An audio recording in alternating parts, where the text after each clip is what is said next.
महाप्रभु रूप सनातन के कृपा करलें एवं सनातन गोस्वामी तिनी महाप्रभु के बोलें प्रभु আপনি এই পথে বৃন্দাবনে যাবেন না, আপনি এখান থেকে ফিরে যান। পরবর্তীকালে আপনি যখন বৃন্দাবনে যাবেন আপনি জঙ্গলের পথে বৃন্দাবনে যাবেন। মহাপ্রভু সব সময় তার ভক্তকে মর্যাদা দিয়েছেন, তাই মহাপ্রভু সেখান থেকে ফিরে গেলেন।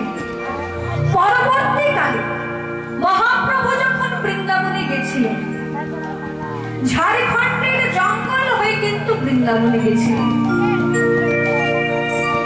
এদিকে পদ্মা নদীর জলে এই যে মহাপ্রভুর প্রেম মিশে গেল, তাতে কি দেখা গেল জানেন? এই পদ্মা নদীর তীরে যে রাজবাড়ি, সেইখানকার রাজা হচ্ছেন কৃষ্ণধন দত্ত মহাশয়। মায়েরা, আমি এই নামটা কিন্তু আপনাদেরকে জিজ্ঞাসা করব পরে, আপনারা মনে রাখুন। নরোত্তমের বাবা হচ্ছে কৃষ্ণধন দত্ত মহাশয়। তিনি হলেন রাজশাহী জেলার রাজা। সেইখানে কৃষ্ণধন দত্ত মহাশয়ের পুত্র রূপে নরোত্তম জন্ম লাভ করল। রাজশাহী জেলায় আছে তেতুরি গ্রাম, রাজশাহী জেলায় আছে তেতুরি গ্রাম, রাজশাহী জেলায় আছে তেতুরি গ্রাম, রাজশাহী জেলায় আছে তেতুরি গ্রাম।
নরোত্তম জন্মগ্রহণ করল।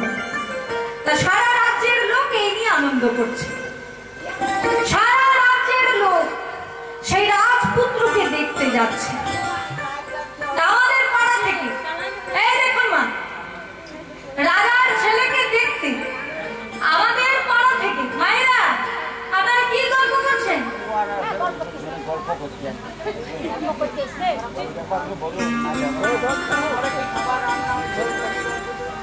আপনারা বাড়িতে কি রান্না হচ্ছে সেই দিয়ে গল্প করছেন?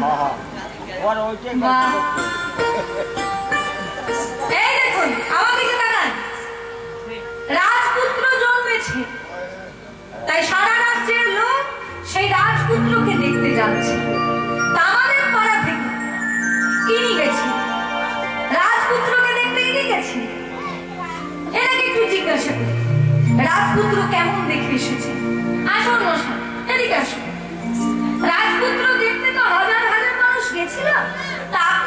ছিলেন।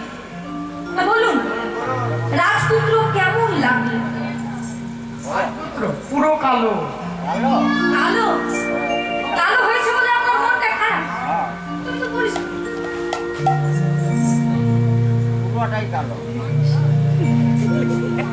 রাজপুত্র কালো হয়েছে বলে ওনার মনটা খারাপ। দেখুন মা, এই সমস্ত লোকগুলো বলে বিষণিন্দ। রাজপুত্র কালো হয়েছে বলে ওনার মনটা খারাপ। শুনুন মশাই, রাজপুত্র কালো হয়েছে বলে চিন্তা করবেন না, মন খারাপ করবেন না। কারণ সোনার আংটি বাঁকা হলেও যত টাকা ভরি, সোজা হলেও তত টাকাই ভরি। নরোত্তম জনমিলেন কৃষ্ণ ধনের ঘরে, নরোত্তম জনমিলেন কৃষ্ণ ধনের ঘরে, নরোত্তম জনমিলেন কৃষ্ণ ধনের ঘরে। মহাভাগ্যবতী নারায়ণী দয়োদরে, মহাভাগ্যবতী নারায়ণী দয়োদরে, মহাভাগ্যবতী নারায়ণী দয়োদরে।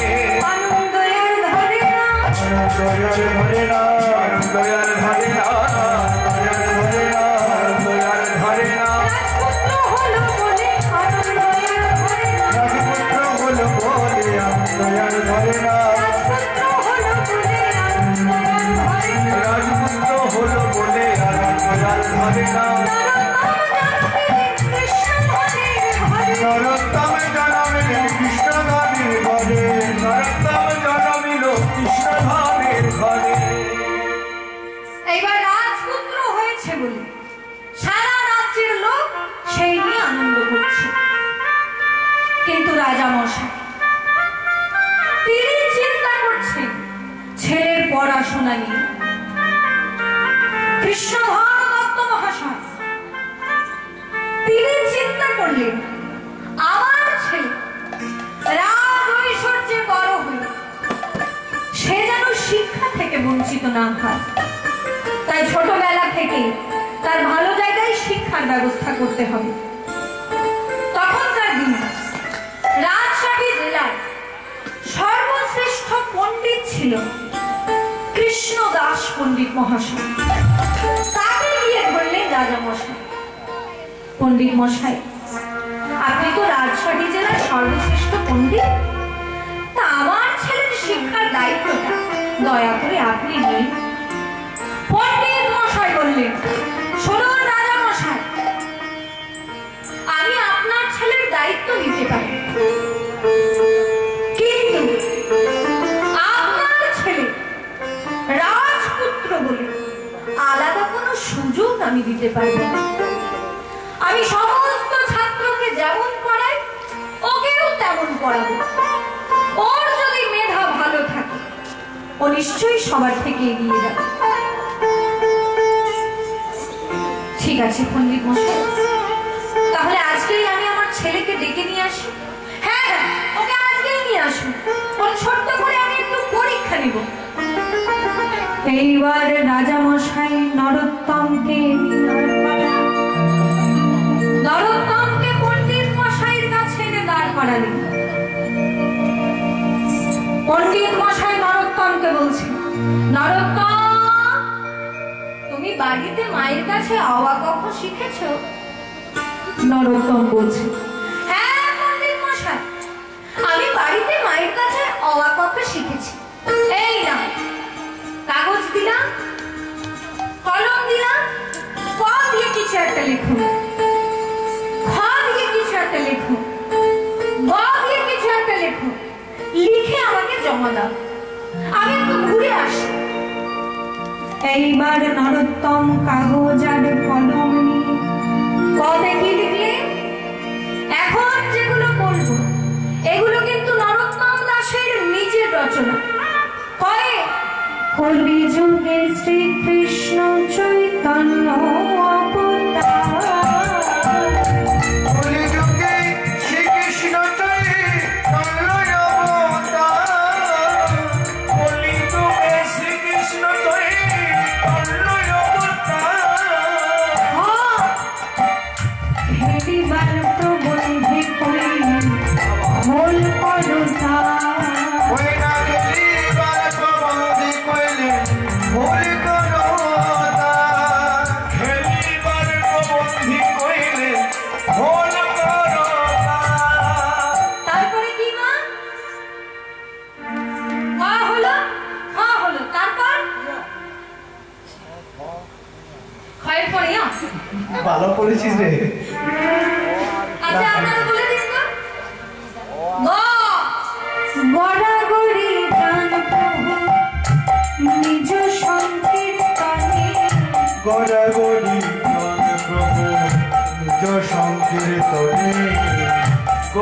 করি দেন প্রভু নিজ সংকীর্তনে। ঘরে ঘরে হরিনাম দেন সর্বজনে। ঘরে ঘরে ঘরে হরিনাম তাই সর্বজনে। ঘরে ঘরে হরিনাম দেন সর্বজনে। উচ্চ স্বরে, এই উচ্চ স্বরে বানানটা আগেকার দিনে লিখতে গেলে উয়ায় হর্ষ দিয়ে শুরু করতে হতো বাবা। উয়া উচ্চ স্বরে কাঁদেন প্রভু জীবের লাগিয়া। উচ্চ স্বরে কাঁদেন প্রভু জীবের লাগিয়া। উচ্চ স্বরে কাঁদেন প্রভু জীবের লাগিয়া। উচ্চ স্বরে কাঁদেন প্রভু জীবের লাগিয়া। চেতন করান জীবে কৃষ্ণ নাম দিয়া। চেতন করান জীবে কৃষ্ণ নাম দিয়া। চেতন করান দিয়া কৃষ্ণ নাম দিয়া। আর না আর না আর নাই আর নাই আর না আর নাই আর নাই।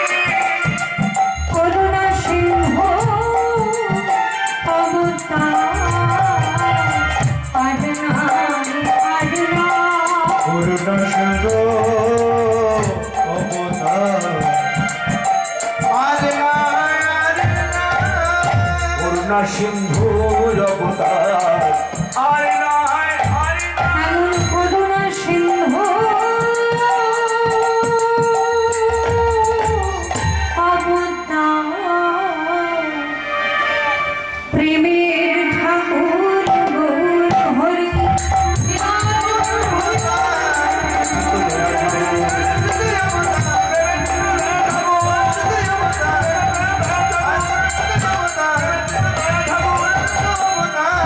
আর নাই আর নাই। নরোত্তম, দেখি দেখি কেমন লিখেছো কখ গাভ দিয়ে। এই নীল পণ্ডিত মশাই, এইবার পণ্ডিত মশাই কাগজ আর কলম নিলেন। তিনি দেখলেন নরোত্তম লিখেছে পায়ে কলিযুগে শ্রীকৃষ্ণ চৈতন্য অবতার। ক্ষয়ে খেলিবার প্রবন্ধে কইলেন খোল করতার। গয়ে গড়াগড়ি যান প্রভু নিজ সংকীর্তনে। ঘরে ঘরে ঘরে হরিনাম দেন সর্বজনে। এ তুমি কেমন করে লিখলে নরোত্তম? আমি যখন কোনো বাচ্চাকে কখ গা ঘ দিয়ে লিখতে দিই, আমি তো পণ্ডিত মশাই, আমি যখন কখ গা ঘ দিয়ে লিখতে দিই কোনো বাচ্চাকে, সেই বাচ্চা লিখে পরে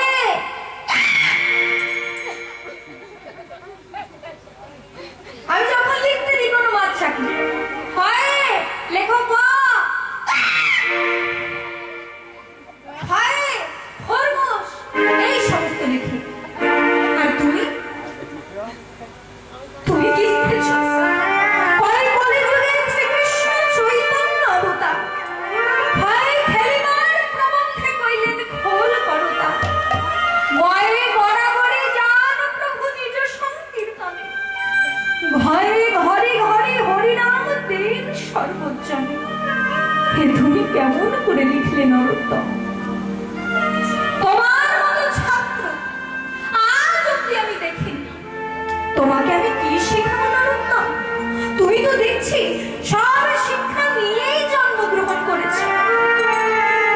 তবু একজন শিক্ষক মশাইয়ের কাছে না আসলে এই জগতের শিক্ষা লাভ সম্পূর্ণ হয় না। তাই তুমি আমার কাছে এসেছো। আমার হৃদয়ে যতটুকু শিক্ষার ভান্ডার আছে আমি তোমাকে উজাড় করে দেব নরোত্তম। তুমি প্রাণ ভরে শিক্ষা লাভ করো।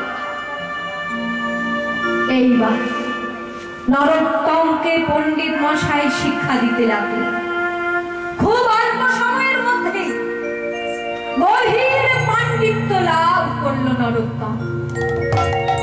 যেদিন বিদ্যা শেষ হচ্ছে সেই সমাবর্তনের দিন নরোত্তমকে ডাকলো পণ্ডিত মশাই।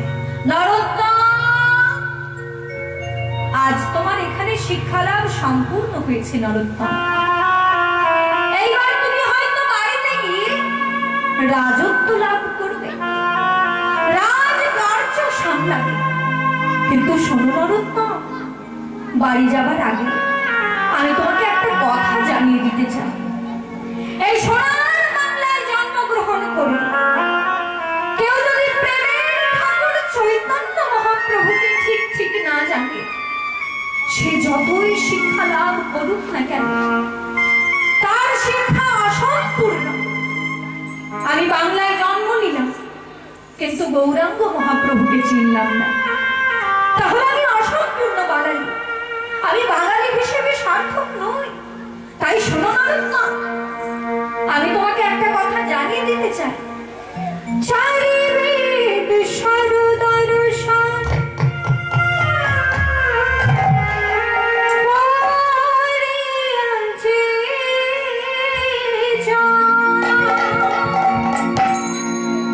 সে যদি গৌরাঙ্গ নাহি ভজে,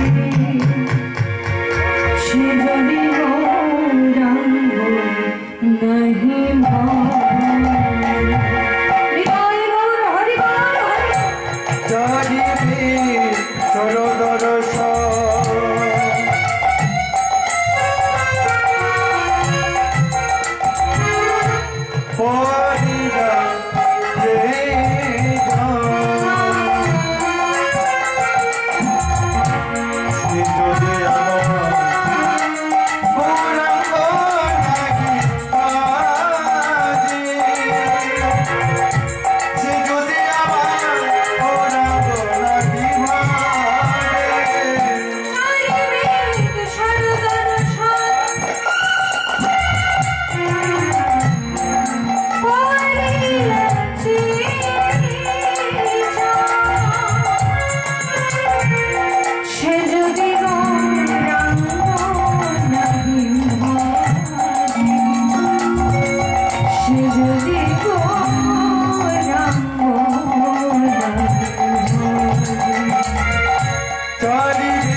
বিবৃত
করেছে।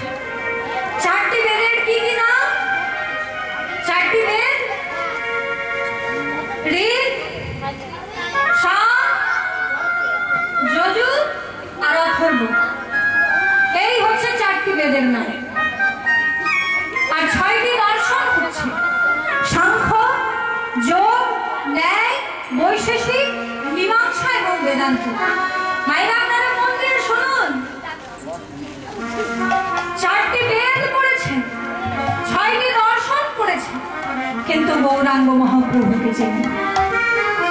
যে ভালো করে চোখে দেখতেই পাই না, সে একটা দামি আয়না নিয়ে কি করবে? ঠিক তেমনি শোনো নরোত্তম, যে উচ্চ শিক্ষায় শিক্ষিত কিন্তু গৌরাঙ্গ মহাপ্রভুকে চেনে না, সে যতই শিক্ষা লাভ করুক না কেন, তার শিক্ষা লাভ সম্পূর্ণ নয়। নরোত্তম, বেদ বিদ্যা দুই,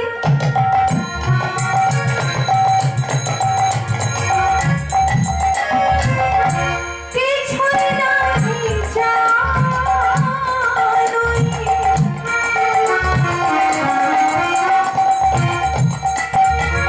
সে যদি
তোর পণ্ডিত মশাই বলেছে তোর মতো ছাত্র দ্বিতীয় দিনে, এই কথা শুনে আমি খুব খুশি হয়েছি।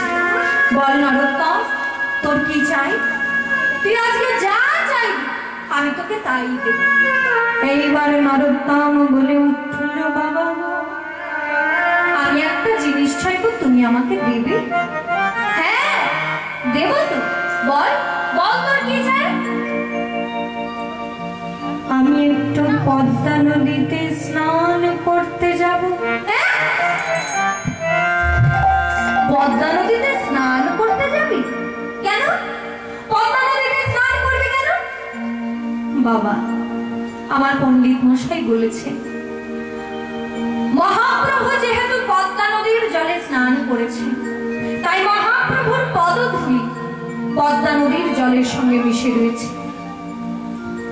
আমি বলেছি যে গৌরাঙ্গ মহাপ্রভুর কৃপা কিভাবে পাব?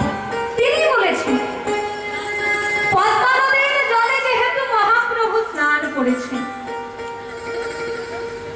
তাই পদ্মা নদীতে গিয়ে তুমি যদি স্নান করতে পারো, একবার যদি সংযোগ ঘটে যায়, একবার যদি কৃপা হয়ে যায়, তাহলে তুমি গৌরাঙ্গ মহাপ্রভুর প্রেম লাভ করতে, গৌরাঙ্গ মহাপ্রভুর কৃপা পেলেও পেতে পারো। তাই আমি পদ্মা নদীতে স্নান করতে যেতে চাইছি বাবা।